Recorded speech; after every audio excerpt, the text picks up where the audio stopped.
আসসালামু আলাইকুম এভরিওয়ান, কি অবস্থা সবার? আশা করি সবাই ভালো আছেন। তো ভিডিওর মাঝে দেখতে পাচ্ছেন একটা খ্যাড়ের পালা, তার পাশে সিমের বাহান। তো আমরা আঞ্চলিক ভাষায় এটাকে আনাজ বলি, তো সিম না বলি, আনাজই বলি। তো আনাজ খেতে আমার অনেক ভালো লাগে। তো আজকে চলে আসছে আনাজ তোলার জন্য। আজকে দুপুরের খাবার হবে আনাজ দিয়ে।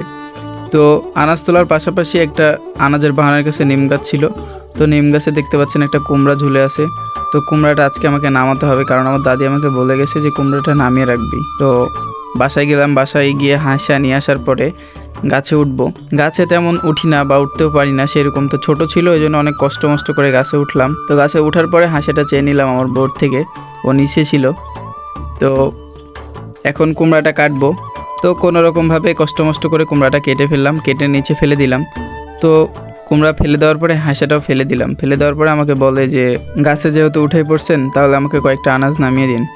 তো গাছের উপরে অনেক আনাজ ছিল, গাছে কেউ উঠে না, গাছের আনাজগুলো নামানো হয় না, তো সেজন্য এখান থেকে নামিয়ে দিলাম। তো কিছুক্ষণ ধরে আনাজ নামানোর জন্য এইগুলাই করলাম, শুধু এইদিকে একবার ওইদিকে একবার।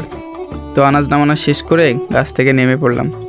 নেমে পড়ার পরে দেখি যে ওইগুলা নিচে পড়ে আছে, মানে যে আনাজগুলো নামালাম আর কুমড়াটা, তো এইগুলো কুড়িয়ে সব আমার বউ ঝাঁকাতে ভরে নিল। তো আমি আর নতুন করে ভিডিওটা বাড়াতে চাচ্ছি না। যদি আপনাদের ভালোবাসা পাই, সাপোর্ট পাই, তাহলে ইনশাল্লাহ সামনে ভালো কিছু নিয়ে আসবো।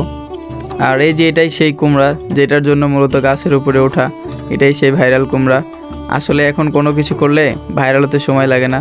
তো ভালো থাকবেন সবাই, আবারও দেখা হবে নেক্সট কোনো ভিডিওতে।